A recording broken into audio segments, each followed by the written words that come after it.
I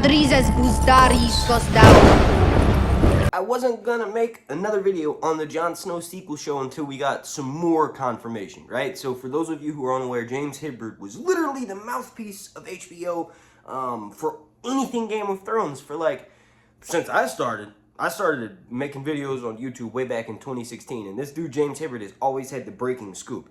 Now apparently some idiots online want to say that his credibility doesn't exist because he confused a Robert's Rebellion play with a Robert's Rebellion sequel show. He said there was going to be a Robert's Rebellion sequel, or a prequel rather, and it was going to be a show. Turns out it's going to be like a off-Broadway play.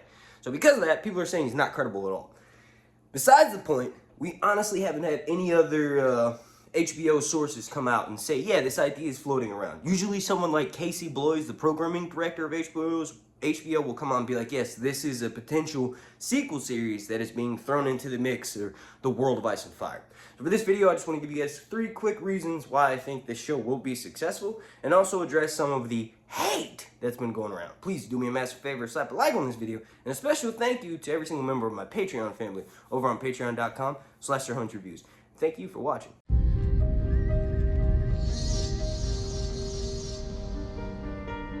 Alright, so let's address the hate first, right? So, the biggest A Song of Ice and Fire subreddit is Reddit/FreeFolk. Initially, when I started, that was the place to go to for leaked information. They would have set pictures, they would have plot leaks, they would have fans of the show joking about it, yes, but in a loving way. It was never flat out what the hate was post Game of Thrones Season 8. Now that this Jon Snow sequel's been announced, one thing that I noticed immediately with Reddit/FreeFolk is it became quickly the most active subreddit. The Jon Snow post on that on the FreeFolk has the most upvotes out of any of the posts out of all of the A Song of Ice and Fire subreddits. So that's kind of amazing.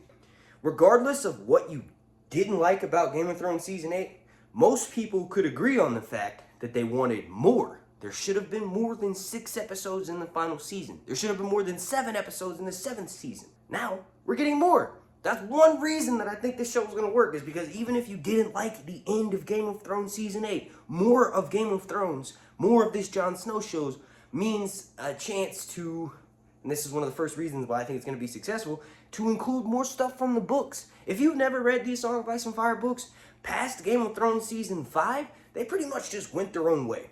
Like, yes, they gave certain characters arcs where most people think that their journey is going in the books, but because they left out so many characters, it's nigh impossible to say that they'd end the same way from books to TV show. So if we're having more of a TV show, that includes more of a chance to include certain characters that were left out, like Aegon. And if you want to know who Aegon is, F in parentheses, not at the front, check out, just go on YouTube and type in Sir Hunt's Aegon, and I've done a video explaining exactly who he is. Now, if you're a bit skeptical about how they would include some of the plot points from the books, well, just in general, the North is this massive area, north of the Wall, the true North, right? It's this massive area, and that's where Jon Snow is headed to. And the fact that there was that single blade of grass growing out of the snow lets you know that eventually that's not going to be the ice world. One thing that I've said repeatedly in my videos is that Game of Thrones is cyclical. It's like the Wheel of Time in the sense that, like Daenerys says, House Targaryen's on top, then House Lannister, then House Baratheon, then House Stark. She said she was going to break the wheel. She kind of did, but ultimately the wheel reformed itself. House Stark is in power, and eventually someone else is going to be in power, right? King Breanne, the Broken. So, that's the case. It was going to be like the Free Folk started out as literally what Jon Snow did in Game of Thrones Season 8. They were Northerners, first men, who were on the wrong side of the wall when the wall was put up. There was a great threat coming from the lands of always winter and the heart of winter, right? So they put the wall up, and the Free Folk are first men who were on the wrong side of it and just stayed there because they wanted to keep that way of life. So, that's the case. Jon Snow just took them back north of the wall. What if that threat reemerges and Jon Snow now has to take them back south of the wall? And guess what? The Night's Watch members won't let him. That's a conflict in and of itself, could be self-contained. Maybe we hear about some of the other characters, and if the show does really well, they could have another sequel show. Alright, now this video is getting kind of long and windy, so the last 2 things that I want to mention is that the main reason why this show will work is because Jon Snow is everyone's favorite character. If he isn't, he's in your top 5 at the very least. Like, mine is Jon Snow, Daenerys, Tyrion, Arya, and Breanne, and Jaime. and CERSEI, all tied at number 1, right? So it's crazy, but if they literally pick everyone's favorite character and choose to make a sequel about them, well, that just opens up the door for, like I said, all the other characters to come in, but also it just guarantees the most success because this show will have the most eyes on it. Along that, and Jon Snow, like I said, is everyone's favorite. Now, lastly for this video, I kind of want to talk a bit about what George would think.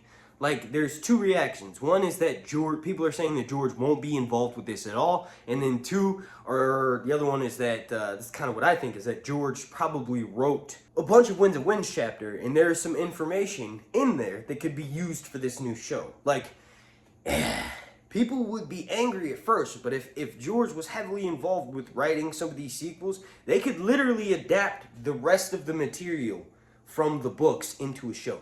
Not all of it, right? Like, it's a little bit too late for Lady Stoneheart, but if you have another contender besides Daenerys and Jon Snow for the Iron Throne, they could have just been lying in wait, and maybe the death of Varys is what made Aegon come forward. Who knows? I'm just saying, those kinds of plots can work. In all honesty, I think George would be excited about this.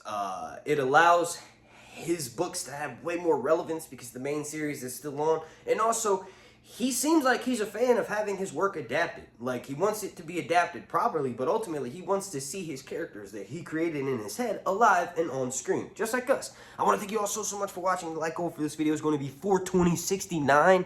Ha ha ha. Special thank you to every single member of my Patreon family, and special thank you to every single person for watching. My name is Mark, and this has been Sir Hunt's Long Night Reviews.